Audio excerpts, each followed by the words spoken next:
folks, welcome back to Check Your Lead TV. Today we're going to be discussing tabletop tactics for General d'Armée version 2. I'm joined again by Carlo from the Napoleonic Wargaming Society in Western Australia. Carlo was a lead play tester on General d'Armée version 2, so he's got some unique insights into the rules, and I've got a final draft copy of the rules myself, which I've been playing some games with over the last few days. So what we're going to go on with now is we'll jump straight into it. Again, this interview was with Carlo was done over using Zoom. I was unable to record the actual meeting, so it'll just be, you'll hear Carlo and you'll be able to see him because I've got a photo of his devilishly handsome mug for you to have a look at as well. So let's get into it. Let's talk tactics. The last video we did that was a sneak peek of General d'Armée, and that actually turned out to be quite popular. I got something like 2,000 views within 24 hours, which is that's a lot for my channel in one go. And so what we'll go on with today is I've got Carlo with me again. Say g'day, Carlo. Scott. Sorry. So, if you've seen the previous video, Carlo is one of the play testers from the Napoleonic Wargame Society in Perth, Western Australia, and has done a lot of the play testing for General d'Armée 2. How many games do you reckon you guys have played over there? The Napoleonic Wargaming Society, as mentioned last time, Scott, there's about 8 of us who are active. Yeah. If I said 30... Yeah. 30 games these, and then between us, because some of the guys have played, and sometimes at the club we'd have 2 games going simultaneously on adjacent tables. So probably combined must be close to 50 games. Yeah, so that's a lot. Of varying sizes, from a divisional designed to break a few rules. You know what I mean? Yeah. Up into multi-core games. I sit on 24 feet of table, 24 by 6. TDs, etc., etc.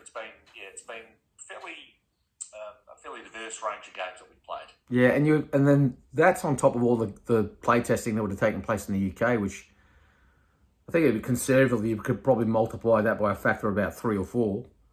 Oh, absolutely, yeah. Absolutely, and of course, there's always macro shows doing it as well. There'll be a core group of people absolutely playing it until it's broken, and then reporting back what parts they think are broken, and being told no, that's the way it's meant to be, or yeah, that's a good idea. So so it's been fairly thorough, I would imagine. Cool. So with that in mind, I hit on the idea that I can't remember if it was my idea or your idea. Someone had the bright idea that it might be worthwhile putting together just a quick video on tabletop tactics for playing General d'Armée version 2, and I also got in touch with Dave Brown, and I suggested that that's what we were going to do, and if he had any input that he wanted to offer. And then I think he sent an email to you. Did you get the email from? I did. Yeah. I did. You got that well, obviously?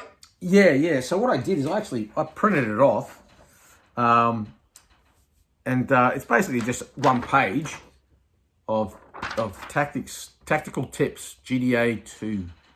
And I read through them, and they were pretty much all the kind of things that I'd come across as well. But what I'll do, I think I won't go through them all here because I'd just be reading a page. So I might cut and paste these and put them in the description below of the video, and people can have a look at them. But essentially, when we talk about tactics in General d'Armée, I think it's safe to say that whatever tactics you would apply if you were an actual divisional commander during the Napoleonic Wars, if you apply the tactics that they would use, assuming that they're correct, and you apply them to your games, then you should expect similar results. Or alternatively, you should expect not to go down in a flaming heap in the first half hour. Okay, that's one of the key components. I think you're right. I think, look, and like all these things, let's put the proviso in that. I don't know about you, Scott. I'm sure you, but believe me, I've made up my fair share of tactical bloody stuff ups in war games. Many a time over many years. And by no means are we saying, well, if you do this, you're going to win every game. But basically, what this is saying, based certainly upon what your games have determined, and certainly ours, it gives you the best opportunity for success, isn't it, Scott? Yeah. So yeah, like, because there are no things like, based on my own like reading and stuff like that, and then my own military experience, is that there are no guarantees on a battlefield. Like, you even if you do everything correctly, things can still go badly. So whether you apply all the correct doctrines, you apply all the correct tactical decisions correctly at the appropriate time, that does not translate into success automatically. But what it does do is it gives you the best opportunity, the best chances for success, is if you apply tried and true tactical and doctrinal ideas. So, 100%. And what I found, I mean, for all the different war games I've played, that's kind of like the benchmark that I go with, is like, if I, playing this game, apply the same tactics that the people of this era applied, because generally speaking, the tactics you use are those that have been born from bitter experience, and so they go, okay, this is the way you do an assault, this is the way you hold a defensive position, this is how you do a tactical withdrawal, all this kind of stuff. As long as you apply those tactics appropriately, then that's the catchword. There's apply the appropriate tactic at the appropriate time. As long as you do that, you're more likely to be successful than not. Absolutely. And like we mentioned in the last video, I mean, at the end of the day, we've both played a lot of Napoleonic Wargames. You know, I've been involved in Wargame Society for a lot of my colleagues who are older than I am, who have played Wargame for a lot longer, feel that the feel is right in terms of that. A classic example when you're playing any of these games is that if it feels right, if it from your readings, etc. I'll give you an example. A slight diversion. Well, we play a lot to the strongest at the Wargame Club, and one of the guys I play against regularly is Jeff Champion. Yeah. Okay. Jeff is a published ancient scholar. I mean, there's about half a dozen of his books behind me there on Antigonus and Syracuse and etc. Yeah. Go on. Yeah. When we play that set of rules, he says from all his study, all his readings, all the research he's done, the results are very much reflective in terms of what happens on the battlefield. Yeah. When we come to General the Army and the games we've played, generally the Napoleonic tactics, you know, if you've successfully implemented tactics, be it whatever formation you're commanding at the time, the results are pretty much reflective. So that's not a problem whatsoever. Yeah. So with that in mind, like I said, I've got this list here from Dave Brown and Christopher. I'll put these. I want to read them verbatim because like anyone can read, you know. But there's a couple of things here that stood out. Like in the first part, it's broken into 4 main categories: deployment, preparing the battlefield, the main assault, and bloody combat is the headings that he's used. And I think that's the best approach, isn't it? To go by section, just have our general. Yeah. So deployment, like, and I mentioned this in our last video where I said, you know, and I just flippantly happened to say, first thing you got to do is you got to have a plan, which I know sounds trite, but it's true. Often I've seen, not just in war games, but in reality, people turn up and it's like, well, okay, so what's the plan? It's like, a plan? I thought we were just going to cuff it. I thought we were going to just, it's like, no, mate, no, it's a good idea to have a plan. So, and as an instructor, you know, often you'd get people turn up and you go, okay, present me your plan. And it was more of a case of, well, we'll see what they do and then we'll react, which is not a plan. That is not a plan. That is crisis management. It says here, it says, have a plan, however simple. Ensure that your deployment on table and reserve brigades fit your battle plan. So you got anything you want to say in regards to that? Oh, absolutely. I mean, have a plan, and have a plan that suits the army that you're fielding. Yeah. Okay, because at the end of the day, there's no point having an 1806 Prussian army that you're going to, your plan is to outmaneuver your French opponent. Okay? Yeah. Chances are that's not going to happen. By the intricacies of command and control and the tasks and the aid camp available to you, etc., and the limitations. So have a plan, but also have a plan that suits the army that you're fielding on that particular night against the opponent that you're facing. Yeah. See, my way I look at a plan is I basically I take into three main considerations, and I think as if you do this, you can't go wrong. First, your army. What is its strengths? What is its weaknesses?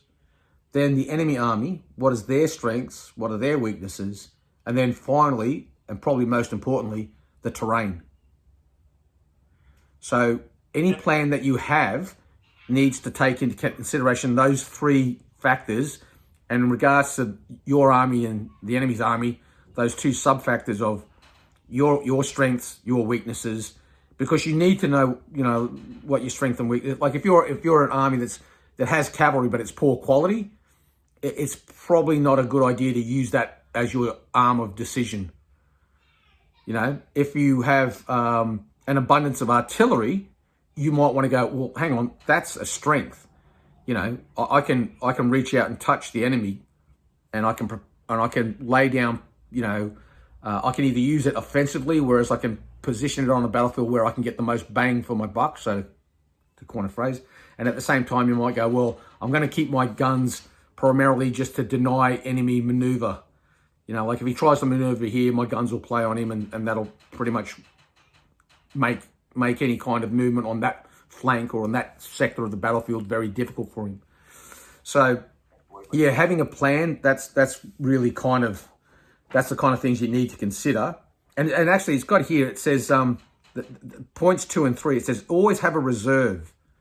Now, how many times have you seen a war game and people don't keep reserves? 100%. And invariably, when you see your opponent has committed everything initially, all the brigades are going to be ready to engage without any reserve. Yeah.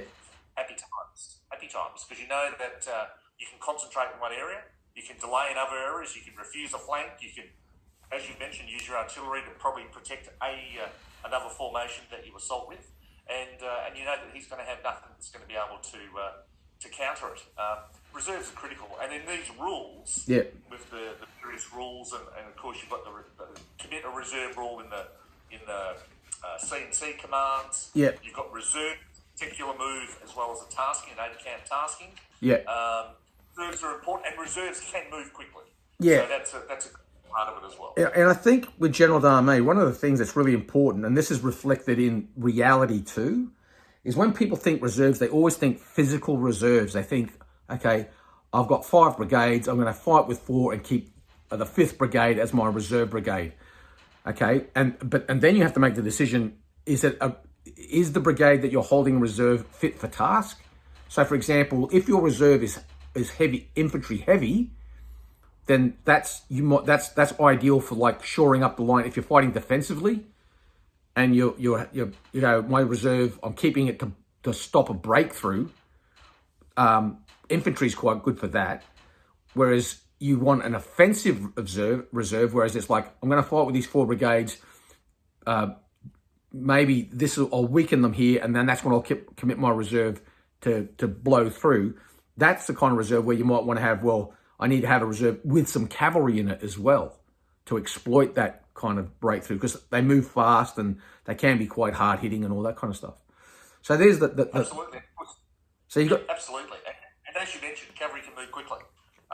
So it can get to, and you know what? And at the end of the day, it may not be in a position to be able to It may not be the ideal formation that you've got, be it infantry, be it cavalry, be it mixed. Yeah.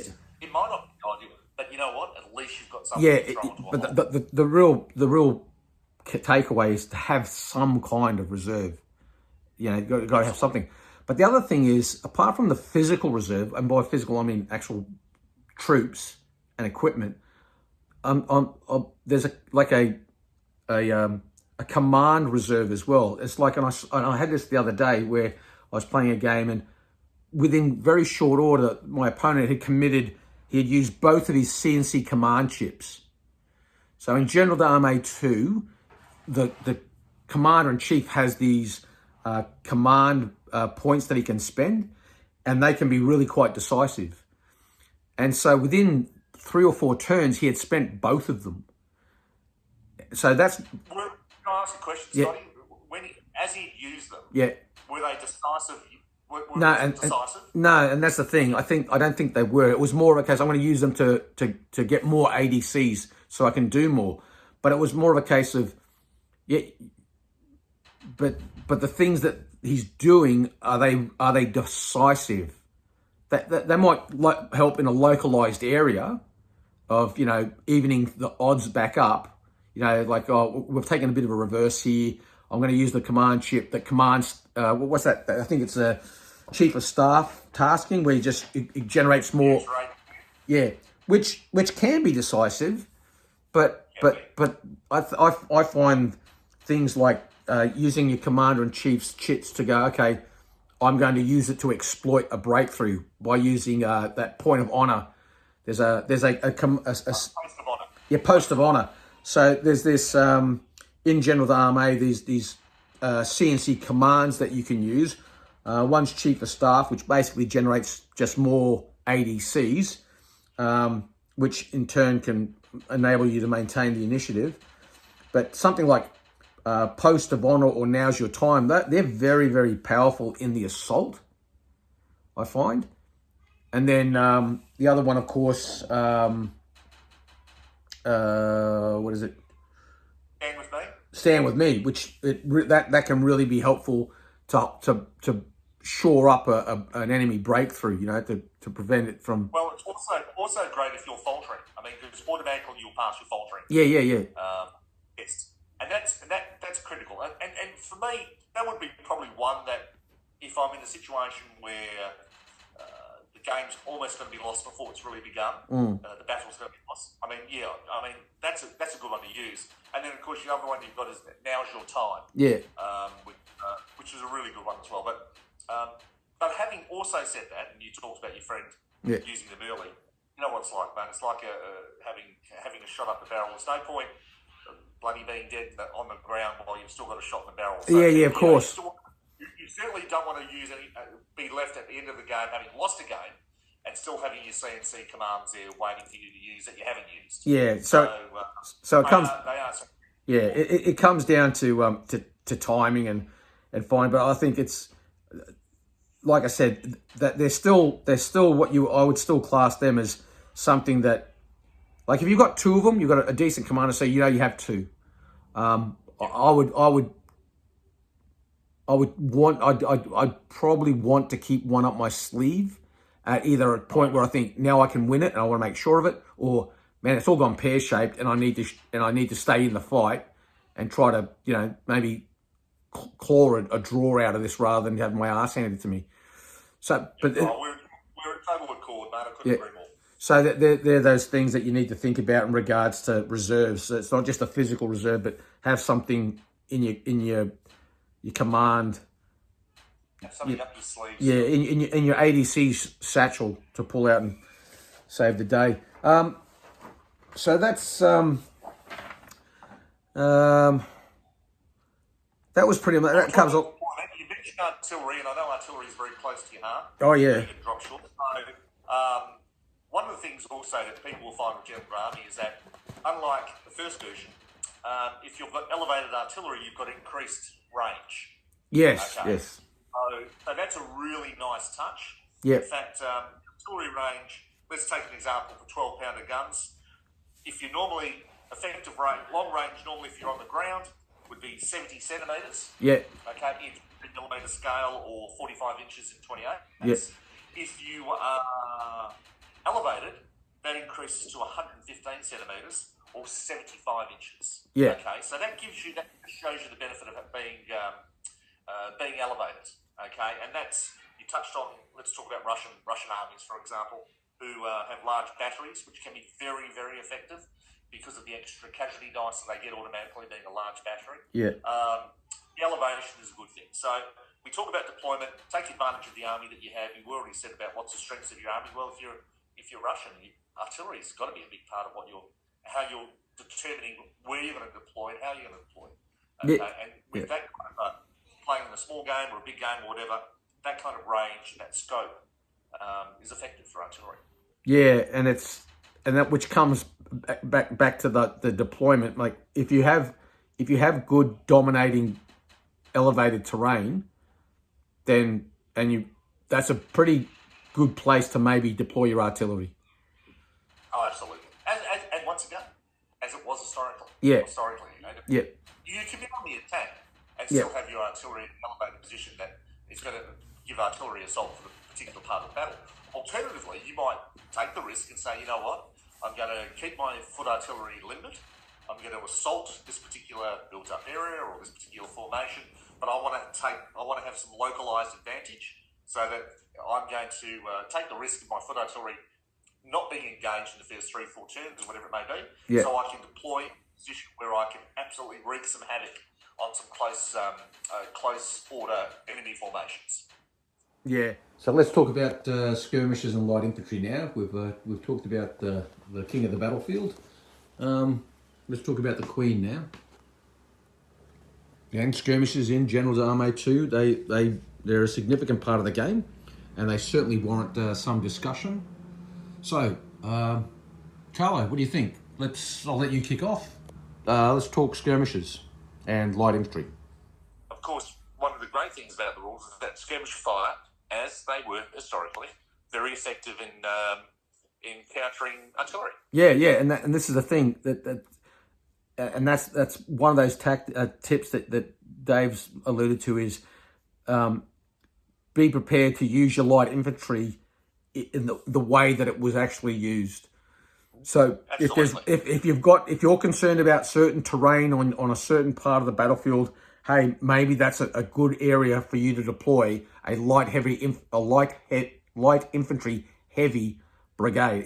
It's not so much a problem with the French, because almost every Frenchman was trained to be a light infantryman. The doctrine was that way, and it's been that way for a while. Yeah. You'll also find in these rules that in the past, and in General Army, the first version, and General Brigade, assaulting built-up areas has changed. So you can no longer send up a close order light infantry battalion in line, and fire upon a garrison. You can't do that anymore. Yeah. Okay, because historically, you just couldn't do it. Used. So the rules do not allow you to fire upon a built-up area or a garrison with close order. Fantastic innovation. Yeah, exactly. And there's one of these things where he talks about one of the points in these tips from Dave, where he talks about, look, if you're going to, if part of your plan involves attacking a BUA or seizing a built-up area or a village, a strong point, then you just have to accept it's going to be bloody, and that you're going to take casualties. You know, and the way you capture. Sorry, I was going to say the way you capture built-up areas. Well, here's how you don't do it.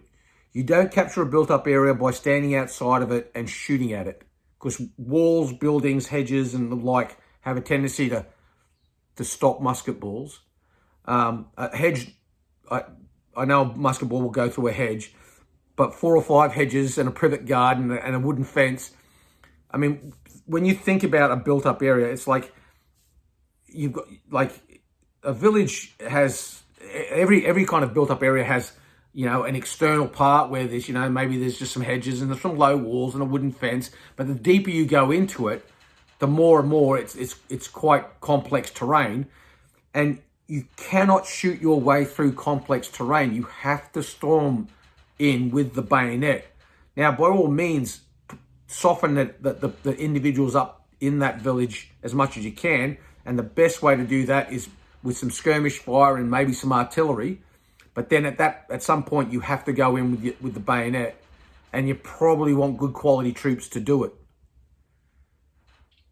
And you want to do it in a situation, and you want to be able to have backup, because invariably, the games that we've played, built up areas over the course of the battle have changed hands several times. Which they did historically.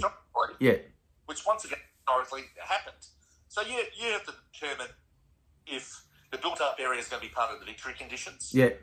Or if it's there in a particular area, and you really do need to make the decision, am I going to simply screen that built-up area and not worry about it? Okay, and just make sure that it doesn't cause me any undue worry later in the battle? Or am I going to take that and use that as a cornerstone, as a pivot to my next line of defence or attack? Built-up areas themselves, you've got strong points and then you've got built-up area. That can be hard to take. But in the right set of circumstances, you will find that they tend to change hands. Well, if you're fighting an attritional battle, if you're in a situation where you go, look, I got troops to burn, you can either go, I can use that as like a little mini Stalingrad. Like you feed your troops into it, you keep pouring them in there, and I'll keep pouring my guys in, and we'll just turn it into a meat grinder. Or it might be a case of, look, I don't need to take that village. I can bypass it. Why would I bother? And all it's done is I've just now turned it into, a little mini Melbourne where you just lock people up for 3 years and you don't have to worry about them. Badum-tishk. And at the same time, I mean, you might garrison a built-up area that you might not normally garrison, but at the end of the day, you know that even if he's going to have to do something with it. Is he going to either avoid it or screen it? But garrisons, of course, can be reasonably effective in firing on units that are passing by. Once again, and that's they were.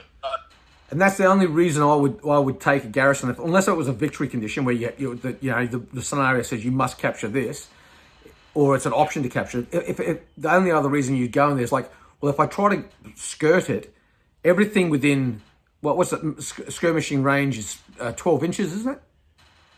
15. Well, I'm going in centimetres. Oh yeah, I'm talking 28 mil because I play in the real scale.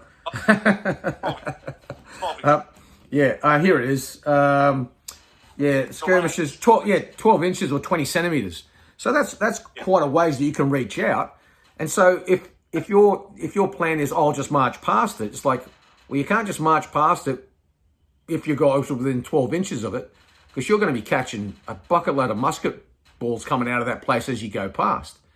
But if you can keep it at arm's distance, you can go, okay, well, I intend to go 13 inches around it, and it's not going to impact on my assault over here, then why not? Then, but again, then you have the problem of... As aside, Scott, I remember early in the playtesting when, Dave was looking for ideas, I remember raising the idea, having played a lot of Empire in my early formative days in Napoleon, Empire 3 particularly.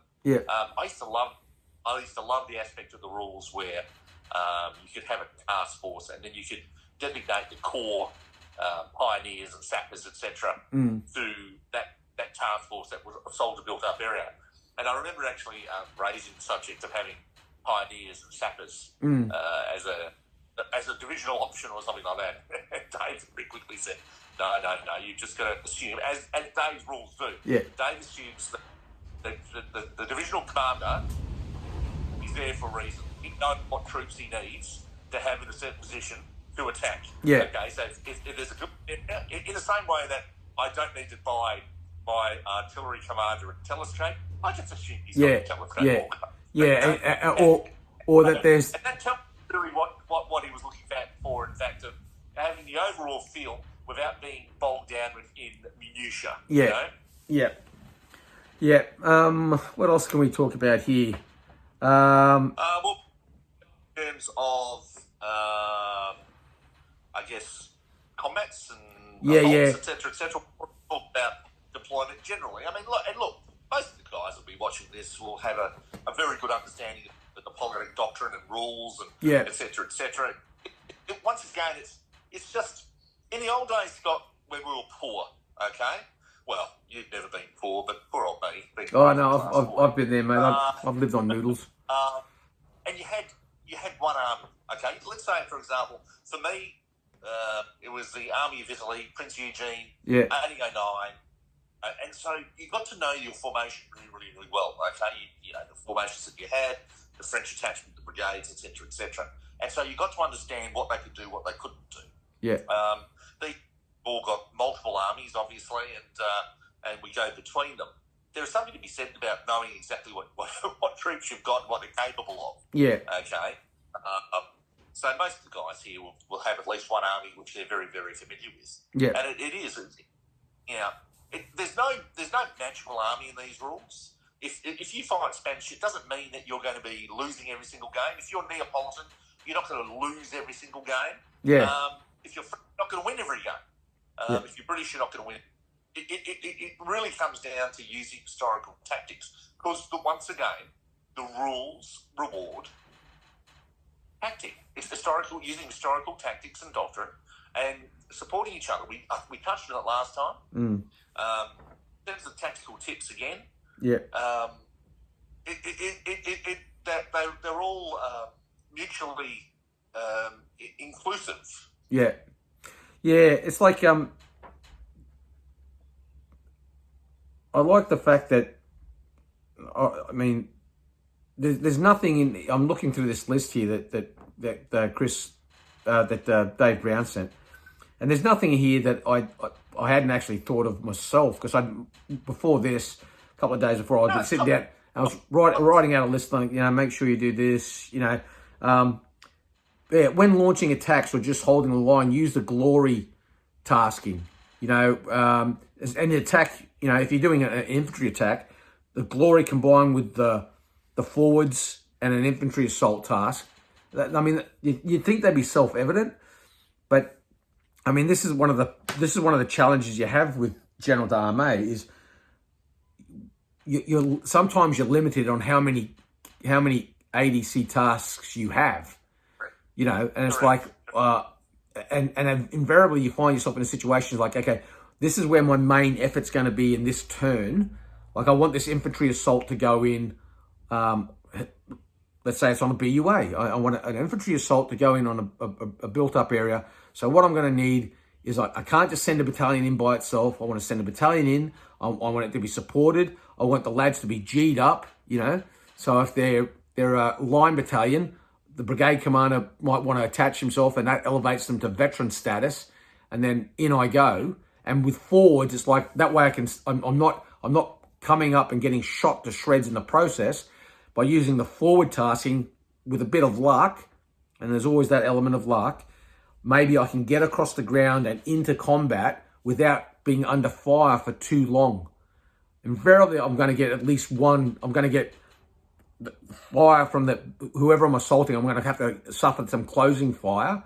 And then if he commits to supporting in defense, supporting using fire, at least I don't have to worry about them supporting in other ways. So absolutely, and of course you can try and counter that in defence. Yeah. Of course, having some other taskings there as well. You can anticipate something that's going to happen as well. Initiative. We haven't even touched on initiative, of course. Yeah. Where initiative can be important as well. The more faltering brigades you have, because that's changed. Yeah. The initiative rules have changed from GDA 1 to GDA 2, and that the more faltering brigades you have, the greater the chance of not having the initiative. Yeah. Okay. But there is still an opportunity to have the initiative. If you did you want to go over those? Yeah. Far away. So how initiative works in General d'Armée 2? It's very similar to the way it worked in General d'Armée 1. It's just how you calculate it has altered slightly. Long story short, each brigade in an army generates an ADC, and then you then dice to see if those ADCs are available. So, for example, if this commander here has 3 ADCs available, what he would do is he would roll 3 dice, and if I was to roll all 3 dice above 2, so I've got 3, 4, and 5, I'd get 3 ADCs. If I roll a double 6, I get an additional ADC. So it is conceivable with 3 ADCs, I might end up with 4 because I could roll 6, 6, 4. If however, I roll a 1 or a 2, then the ADC is not available. Maybe he is currently tasked with something else. Maybe he's just gone errant.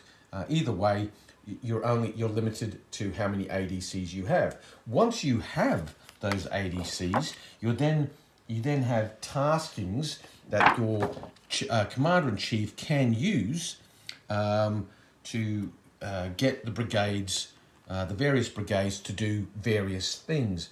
The most simple thing you can do is what they call a brigade attachment, where you just simply hand over an ADC to a brigade, and that gives that brigade a re-roll when rolling for brigade activation. Essentially, you roll a dice for each of your brigades, and if you roll a 3+, the brigade's active. If you roll a 1 or 2, however, the brigade goes hesitant. So you can either play conservatively and use the ADC as an insurance policy to make sure that a brigade is not hesitant, or you could use an ADC to make the brigade do something that's more command intensive. So you might say to the brigade, okay, your brigade has artillery attached to it, and therefore I want your brigade to initiate an artillery assault. Well, that's going to cost you 2 ADCs. If you have 4 brigades with 4 ADCs and you've given one brigade at least 2 for the artillery assault, clearly one brigade is not going to have an ADC. And that means that there's an increased chance, a 33% chance that brigade will go hesitant because you haven't given it an ADC as an insurance policy against that. There's a whole bunch of other tasks. There's skirmishing tasks, there's forwards tasks, there's redeploy tasks, reserves, divisional morale, scouting, glory, and the list goes on. Suffice to say, that's basically the conundrum, the command conundrum you have as a divisional commander in a game of General Armée. That's the first problem you're going to encounter is, where do I allocate my ADCs? Do I play conservatively and try to get all my brigades active, or do I accept the fact that maybe a brigade or 2 might go hesitant, but I can do something far more dramatic with another brigade? So basically, one of those things that you have to consider when you're allocating your ADCs is like, how important is it that you have the initiative?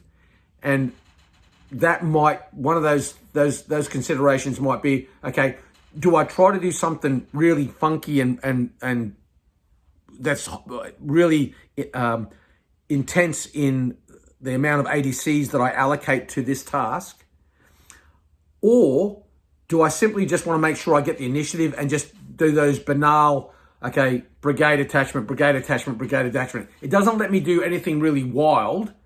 I'm not going to get infantry assaults in. I'm not going to get artillery assaults in. But the chances of the chances that none of my brigades will go hesitant is improved, which means I'm more likely to get the initiative, because initiative is based, essentially it comes down to the only plus or minus to it, the initiative, is whether or not whoever's got the most hesitant brigades is less likely to have the initiative. I said whoever's experiencing the least chaos is able to, I guess initiative is reflecting, I guess, the ability for the commander-in-chief, the divisional commander, whatever it is, to be able to make the right localised decisions at the right time. Yeah, exactly. It's like if I have the initiative, I'm more likely that all my brigades are going to be able to work in concert together. I don't have to worry about, my brigade will go forward, but the one to my left won't because it's hesitant. So, absolutely. Yeah. One of the interesting points that Dave mentioned, and for me, it's once again it's that common sense approach that we've been doing. Is if you're a column, you're not really an effective firing unit. Okay, I think you roll 1d6. Yeah, it's just one CD. Firing dice. Yeah. But what it does do, of course, it runs the risk of losing your fire discipline. Yeah. If you roll a 1, for example, on a 1d6, you've lost your fire discipline. Yeah. Your disadvantage of fire discipline, of course, is not being able to move. Yeah. Okay, so if you're in column, your intent is to assault. Yeah. Okay, don't be distracted. Yeah. Well, goes from a line that you're preparing to assault, stuff, and I'll have a shot at him because if you lose your fire discipline, you're going nowhere. Well, there was a reason why certain French generals and marshals told their soldiers to remove the flints from their muskets when they were going into an assault. You can't be tempted to shoot when you can't shoot when you can't fire your weapon. It's like, okay, yeah. Or you could be some Russian troops that were never issued. Yeah, like you just don't get a flint at all. Any powder. Yeah. Flints and stuff. Should I have some of that grainy black stuff that goes into this thing to make the sparky go bang and the bullet come out the other? No. You might hurt yourself. Just look menacing. Did you whiten that belt? Yeah. I think the good thing is, Scott, and just we could talk about this, obviously, but as we I guess emphasise at every point is that it's a common sense approach. It's using historical doctrine.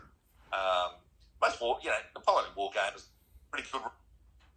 Yeah. They will know to do the research and understand what's going on. There's so many fantastic titles that you can read, the Nosworthies and et cetera, in terms of tactics. What's his name? The Australian, is it Mark Urban? Not Mark Urban. I'm not thinking it's Summerfield. Rory Muir from Adelaide University. I don't know if he's Australian, but he was there. I'm just looking. I'm looking there on my bookcase there. Yeah. Tactics and experience in battle in the age of Napoleon. That's Rory Muir as well. So there's so many great titles. Yeah, I've got some pretty good books as well. I think at the end of this video, I'll do a little thing at the end where I'll just say, look, here's a good book to get your hands on. Here's another good one. If you can think of any, send me a top 2 or top 3, and I'll put them in the description below of the video. Suggest have a look at these books as well if you want to find out a little bit about tactics and stuff. And some of the Ospreys are perfectly good as well. And the Helion, the relatively new on the scene Helion publications, they've got some really good stuff on tactics about the Napoleonic Wars. Some great. There's so many excellent readings, and generally, and once again, it's the case of playing the rules, understanding what the rules are, the limitations that there are, and more importantly, scope. The taskings. Understand that. Yeah. Critically important. This is another thing I like about General d'Armée 2, and I liked it with General d'Armée 1 as well, is the rules themselves. If a careful reading of them you'll get rewards in regards to they basically say to you, look, these are the best tactics to do. Just look at the tables, and it becomes self-evident, assaulting a BUA in or just standing outside a BUA in line, shooting at it, is going to end badly. You don't need to read a book about that. You can just look at the tables in the rules, and you'll see. Okay, I'm firing into a BUA. What are they? Well, the rules fire if you're close order infantry, mate. The rules won't let you fire into a built-up area. Yeah. Dave's trying to. Yeah, exactly. It's just don't even try, don't even bother. Just get either stand over 12 inches away from it, or or go in with a bayonet. But you're a cavalry commander, and there's opposing cavalry on the field. You know what? Be bold. Gosh. I see. This is the thing that I find. I've just a bit of a segue here. I always find this humorous when watching, playing. I've got a couple of mates I play with fairly regularly and stuff, and there's a couple of guys. I'm not going to mention their names, but the bottom line is they're so hesitant to send it, push their miniatures into contact. They're so hesitant. It's like, what they're not. I feel like saying, you do realize they're not real people. No one's actually going to die. They're going to bounce. Yeah, you know that later. Yeah. You just put them in a box, and then you get them out later, and it's all good. There's no letters to write home or anything like that. So yeah, it's funny. Most important these rules, mate, is they're a lot of fun. Yeah, they are. But once again, if you're getting what you deem to be historical results from particular form, and when I say historical results, I don't mean the French beat the Russians or the Russians beat the Austrians or whatever it might be. Not to be historical. Yeah. I'm talking about that. I'm saying, well, you know what, that division pretty much did what I would expect it to. Good troops coming up against troops not so good, but outnumbered. They fought well. They defended well. The terrain was a good defensive feature. Yeah. They committed their reserves at the right point, and that's why they got the victory. For me, that's good fun. Yeah. I enjoy that. I enjoy seeing something played well. Yeah. I don't like strange results that are. You think, well, can't ever. I mean, that will happen. Look, God Almighty, while you're rolling double six and your opponent's rolling double one. Anything. Okay. I've never seen. Luck aspects. Yeah, I've never seen in a game of General d'Armée version 1, or more important, and the 4 games that I've played of General d'Armée 2 at the moment, and I'm playing another game. I've got another 2 games lined up fairly shortly. I've not had a game yet where I've walked away going, that was just incredible. That should not have happened. It's always been, oh yeah, there's nothing here that causes me to suspend disbelief or anything like that. It's all right. Yeah, it could have happened. I was pretty unlucky that it was unlucky it went that way for that brigade, but it's not unbelievable. It could happen. Yeah. But more often than not, it's like, oh yeah, that's to be expected. Yeah, I thought that would happen. Yeah. Well, look, mate, hopefully some guys have got an idea. They're getting excited about the rules and that being published and working out their own tactics, etc. Yeah. I mean, we're not full by any means, but at the end of the day, it's just probably giving you a little bit of background in terms of what to do. And yeah, I think key there is that like anything, have reserves, have a plan. Don't expect miracles out of poor troops. Yeah. And utilise your best troops at the critical point. Yeah, I'll just go through these ones because these are just really short, quick ones. When he talks about bloody combat, it's like infantry support for charges are essential. They create breakthroughs. Yes. Have second lines for units to fall back on.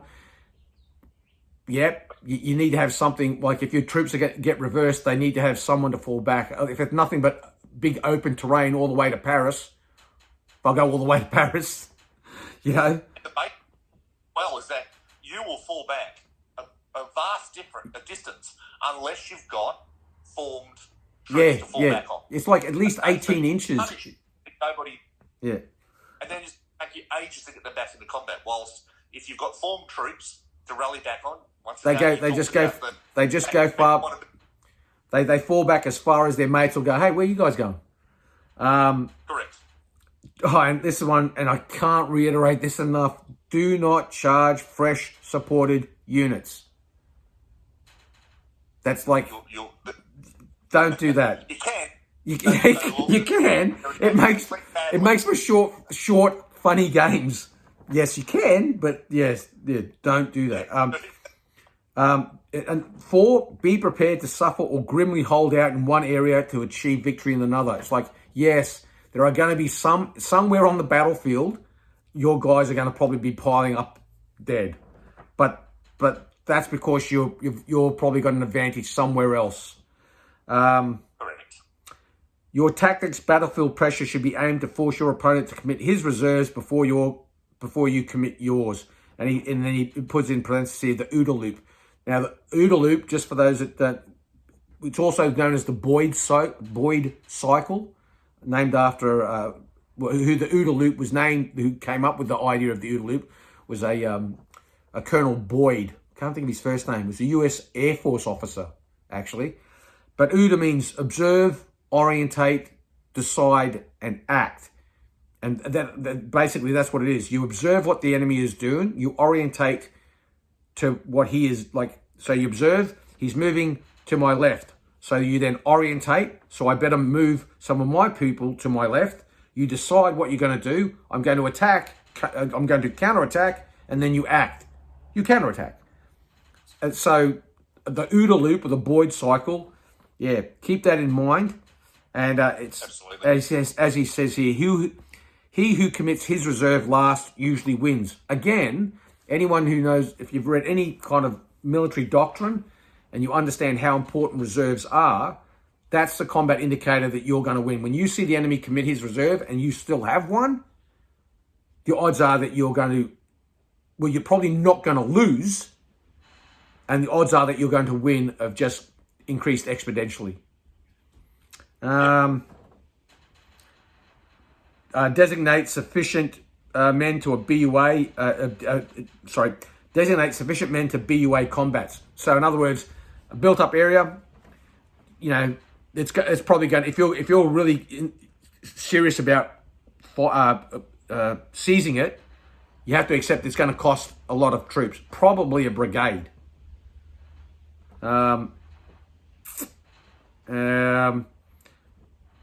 Which one? And then number 7 is one I discussed, or we discussed earlier, which was if you've not yet used your CNC commands, now is the point to use the.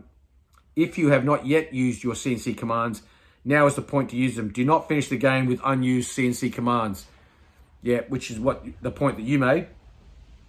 And finally, have fun. If you win, clearly it's down to your genius, superior tactics, and if you lose, well, it's because the dice gods were against you. So that's always the get out of jail. Yeah, I lost. That wasn't because you outplayed me. It's because there's this. Yeah, I didn't sacrifice enough hamsters to the dice god last night. Yeah. All right, mate. I think it sums up pretty well. Great set of rules. People enjoy them. Can't wait for them to be out and published. Yeah. People keep asking me when are they going to be due. That's like asking me how long's a piece of string. From Dave Brown, before Christmas. That's what I hear. I remember when they were going to be before Easter. That's right. You know what? When they come out, yeah. fantastic. But what I am assured that they are at the printer, and so, I mean, I don't think they'll be that far off now. I think they'll be out soon. Yeah. I think it'll be before Christmas. So that's within. Don't. That's not Dave Brown saying that. That's me. That's just saying. I think it's going to be before Christmas. So in the next couple of months, mate. We'll wrap it up there because I'm sure you've got things to do, and I have things. You do. Always great having a chat, mate. Look forward to it. Let's do it again soon. Yeah, definitely. We'll have to get together soon. Okay, so that concludes our discussions in regards to tabletop tactics.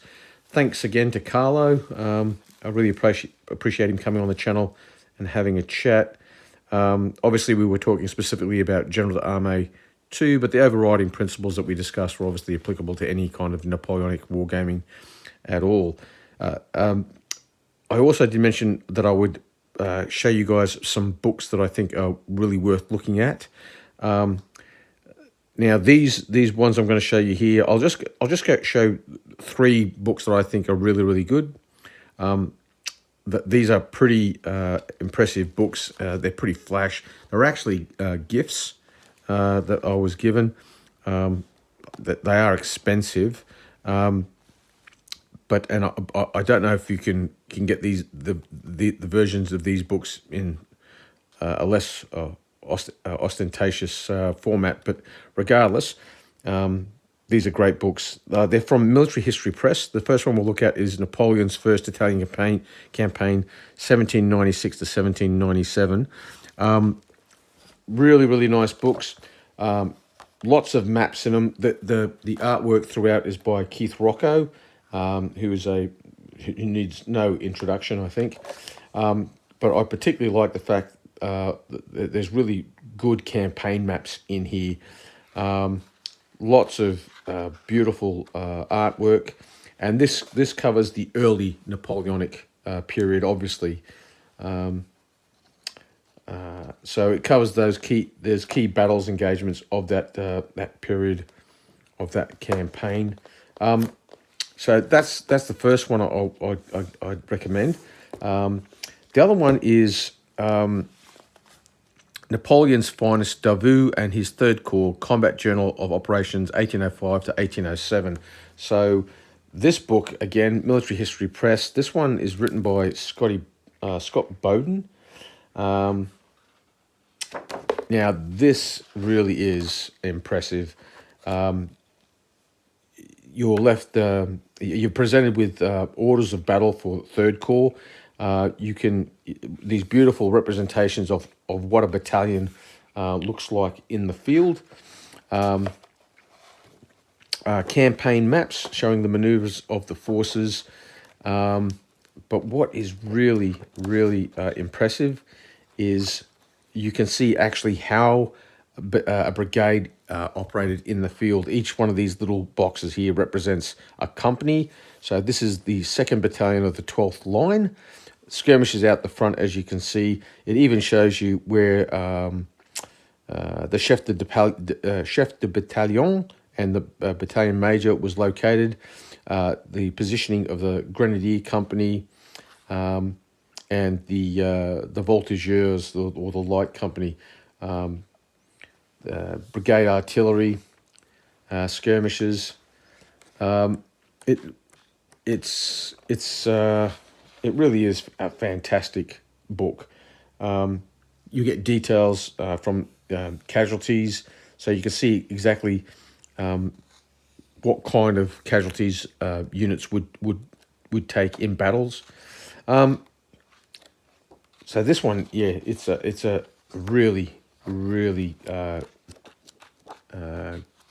good book. So if you have an opportunity to get your hands on this book, I would highly recommend it. It covers everything that when it comes to tactics and how units operated in the field. I don't think you can go past this. There is, and again, the illustrations very, very helpful if you're looking at putting together a French army, uniforms and the like.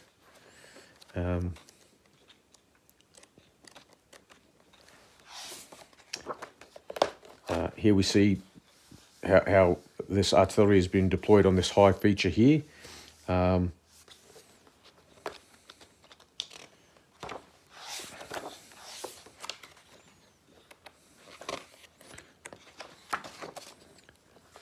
Grenadiers and Fusiliers firing upon Prussian infantry at the Battle of Auerstadt.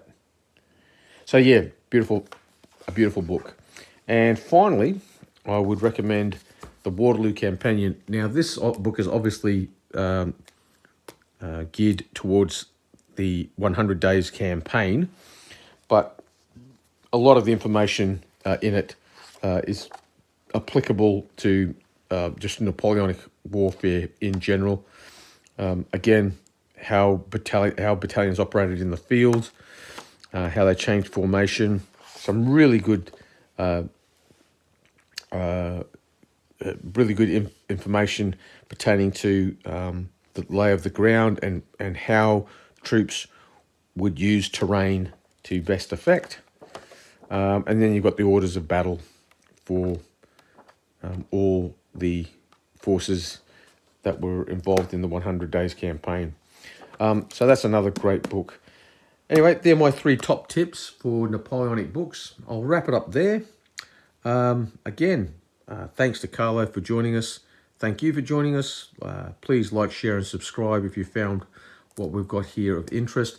I'm thinking of doing some more videos on tabletop tactics. Maybe a video exclusively talking about infantry, maybe one about artillery, another one about cavalry. Let us know what you think in the comments below, and I'll catch you on the next one. Ubique.